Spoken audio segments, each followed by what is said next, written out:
Welcome to the Nazareth University Centennial Podcast.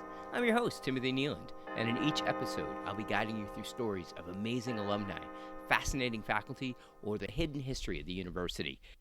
Today's episode, La Maison Française, Nazareth University's French House. That was Caroline Johnson, who will be our guest host today. Caroline is a student in the Museum, Archive, and Public History program at Nazareth, and also an intern in the Center for Public History. Her topic today, the history of the French House.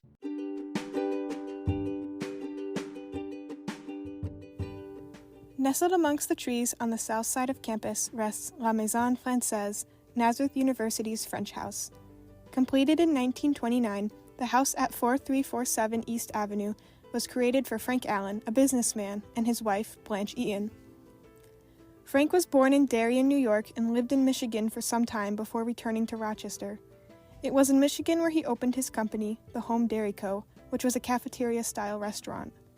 After relocating to Rochester, the Allens opened around 40 home dairy cafeterias across the states of New York, Michigan, and Pennsylvania, and later on branches of the restaurant would reach as far as California and up into Canada. Although the company's primary store was located in Flint, Michigan, the Allens' home base was their new Dutch Colonial Revival home here in Pittsford. Among the house's more interesting features is a small door cut into the bedroom on the east side of the second floor. The story goes that Frank had the opening made so he could hear his wife Blanche, who was frequently ill, when she called for him. Unfortunately, Blanche passed away at the age of 51 in November of 1934, only a few years after the house was completed. She is buried in Darien Cemetery in Genesee County and was joined by Frank when he passed away in 1958. A year or so after Blanche's death, Frank remarried to a woman named Yvonne and purchased property just down the street at 3764 East Ave. That same year, the house became, of all things, a fox farm. Silver Fox Farm, also known to the family as the Ranch House, was a fox breeding site and dealt fox fur to furriers and other local craftsmen, and was one of 3 that the Allens owned. Frank himself reportedly made many journeys to Michigan to purchase the animals for the property. The couple also owned a restaurant just next door to their home at 3770 East Ave called the Home Dining Room, which was a branch of their home dairy cafeterias and was also very successful.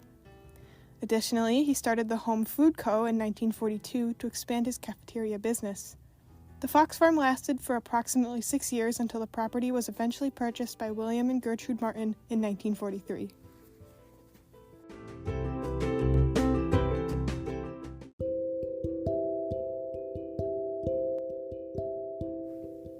Born in Texas on October 18, 1878, William Frank Martin served in the 2nd Texas Infantry during the Spanish-American War before moving up north to Rochester, New York, where he began working for the J. Hungerford Smith Company. Over the years, William worked his way up the company, going from sales manager to general manager to president of the company, despite having never received a formal education. He retired in 1948, though remained chairman for some time after, but it's around this time where he began selling some of his properties. As the years had come and gone, the nearby Nazareth College found itself with a growing number of students. After moving to its current address in 1942, the college soon discovered a need for another residence hall for their students. 4 years later, in 1946, the college acquired what we now call the Casa Hispana from the Martins, then dubbed St. Joseph's Hall, as a residence hall for their freshmen. 3 years after that, in 1949, the school purchased a second building from the couple and opened it under the name Le Puy Hall on Founders Day in the fall of 1950, as a residence hall for their senior students. This is the house that would become the French House we know today. The original name of the house, Le Puy, is in reference to the town of Le Puy-en-Velay, France, where the Sisters of St. Joseph originated. Interestingly, Nazareth had no academic connection with France at that time, and it's seemingly only coincidence that the house that would become a French language hub was given a French name.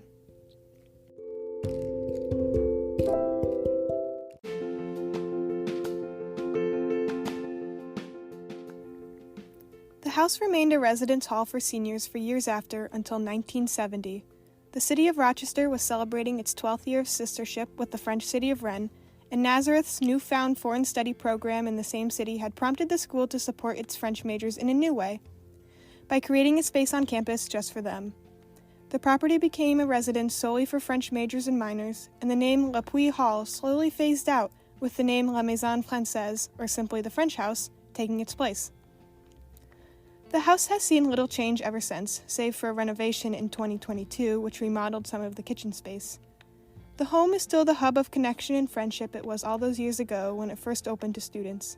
There's even still a house mother, though in the form of a friendly ghost. Yes, the French house is also home to a few different ghosts, or so its residents say, such as the spirit of a friendly woman who the students have nicknamed Harriet. Harriet keeps watch over her residence and reminds students late at night when it's time to go to bed. She also dislikes when the space gets too messy, much like a real house mother might.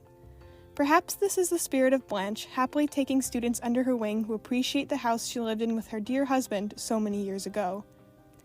French house residents also say that there is the ghost of a man named John who stays outside, reminiscent of a groundskeeper. They also reported sounds of whining at certain times, perhaps the ghost of a fox, still running around the property it was raised on. Whatever the reason, the French house continues to be a house of rich culture, forging lifelong connections and communities all these years later. Unfortunately, the few records that were kept on the house throughout its history are not very informative, and the most information we have was passed on through family by word of mouth. Many aspects of the house's story had to be pieced together from a multitude of sources, such as old directories, newspapers, and blogs, meaning that there is still a lot we don't and will probably never know about the house. But regardless of its origin, the French house is and will always be an important part of Nazareth's campus. Today, the French house hosts a number of different events, such as French club activities, speaking opportunities, and other cultural events for French speakers in the Rochester area. And the 12 residents of the house enjoy a beautiful historic space where they can connect and build communities, just as students have done in the house for nearly 75 years. If you or someone you know was a resident of the French house and would like to share any of your stories, please feel free to reach out to our Centennial Podcast Facebook page. We would love to hear any memories of such an important place to our university.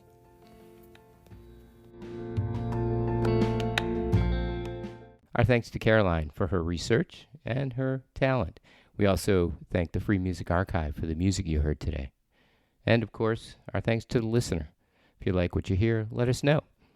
You can call us at 585-389-2649 or email us at publichistory@naz.edu. Also, feel free to like us and review us on Apple Podcasts, Spotify, or wherever you listen to your podcast.